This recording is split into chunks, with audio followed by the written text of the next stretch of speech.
السلام علیکم دوستو، ہم اکثر موسمیاتی تبدیلی کی بات کرتے ہیں، گلیشیئرز، سمندر کی سطح، درجہ حرارت، لیکن آج ہم اس پہلو پر بات کریں گے جس پر بہت کم توجہ دی جاتی ہے۔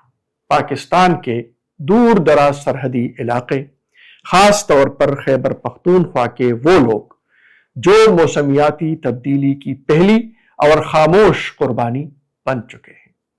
یہ علاج ہے ان لوگوں کی جدوجہد کی کہانی جو خبروں میں نہیں آتے مگر سب سے زیادہ متاثر ہوتے ہیں۔ پاکستان دنیا کے ان ممالک میں شامل ہے جو موسمیاتی تبدیلی سے سب سے زیادہ متاثر ہیں، حالانکہ ہمارے کاربن اخراج میں حصہ نہایت کم ہے۔ خیبر پختونخوا کے سرحدی اضلاع، قبائلی علاقے، پہاڑی بستیاں اور افغانستان سے ملحقہ علاقے پہلے ہی غربت، کمزور انفراسٹرکچر اور محدود حکومتی رسائی کا شکار ہے۔ اب موسمیاتی تبدیلی ان تمام مسائل کو کئی گنا بڑھا رہی ہے۔ ان علاقوں میں موسم اب قابل اعتماد نہیں رہا، کہیں طویل خشک سالی ہے تو کہیں اچانک اور شدید بارشیں، سیلاب آتے ہیں مگر امداد نہیں پہنچتی، فصلیں تباہ ہوتی ہیں مگر متبادل روزگار نہیں، چرواہے اپنے مویشی کھو رہے ہیں، کسان اپنی زمین سے ہاتھ دھو رہے ہیں اور خواتین و بچے سب سے زیادہ متاثر ہو رہے ہیں۔ یہ محض ماحولیاتی مسئلہ نہیں، یہ زندگی اور بقا کا مسئلہ بن چکا ہے۔ سرحدی کمیونٹیز کی ایک بڑی مشکل یہ بھی ہے کہ وہ نظر نہ آنے والے لوگ ہیں۔ میڈیا کی رسائی ان تک کم، ریاستی توجہ محدود اور امدادی ادارے نہ ہونے کے برابر ہے۔ جب دریا رخ بدلتا ہے یا پہاڑوں سے لینڈ سلائیڈنگ ہوتی ہے تو پورے گاؤں اجڑ جاتے ہیں، مگر نہ سروے ہوتا ہے نہ پالیسی بنتی ہے۔ ان علاقوں کے لوگ نہ صرف قدرتی آفات بلکہ نظر اندازی سے بھی لڑ رہے ہیں۔ یہ مسئلہ صرف ماحول تک محدود نہیں۔ جب روزگار ختم ہوتا ہے، وسائل کم ہوتے ہیں اور ریاست موجود نہیں ہوتی تو عدم استحکام جنم لیتا ہے۔ ماحولیاتی دباؤ نقل مکانی کو جنم دیتا ہے جو سرحدی کشیدگی، سماجی تنازعات اور سیکیورٹی چیلنجز میں اضافہ کرتا ہے۔ یعنی موسمیاتی تبدیلی خاموشی سے علاقائی امن کو بھی متاثر کر رہی ہے۔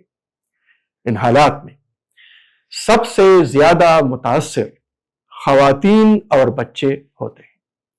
پانی دور سے لانا، ایندھن کی کمی، تعلیم کا تسلسل ٹوٹنا اور صحت کی سہولیات کا فقدان، یہ سب موسمیاتی تبدیلی کے غیر مرئی مگر گہرے اثرات ہیں۔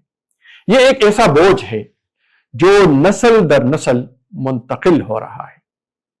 سوال یہ ہے کہ کیا ہم اس حوالے سے سنجیدہ ہیں؟ سرحدی علاقوں کے لیے ماحولیاتی پالیسی صرف کاغذوں میں نہیں بلکہ زمین پر نظر آنی چاہیے۔ مقامی سطح پر پانی کے انتظام، زرعی معاونت، موسمی پیشگوئی اور ہنگامی رد عمل کو بہتر بنانا ہوگا، اور سب سے بڑھ کر ان کمیونٹیز کو فیصلہ سازی میں شامل کرنا ہوگا۔ یہ خیرات کا نہیں، حق کا معاملہ ہے۔ موسمیاتی تبدیلی کوئی آنے والا خطرہ نہیں ہے، یہ ایک موجودہ حقیقت ہے، اور اگر ہم نے پاکستان کے سرحدی علاقوں کی خاموش چیخیں نہ سنی تو اس کے نتائج صرف وہاں تک محدود نہیں رہیں گے۔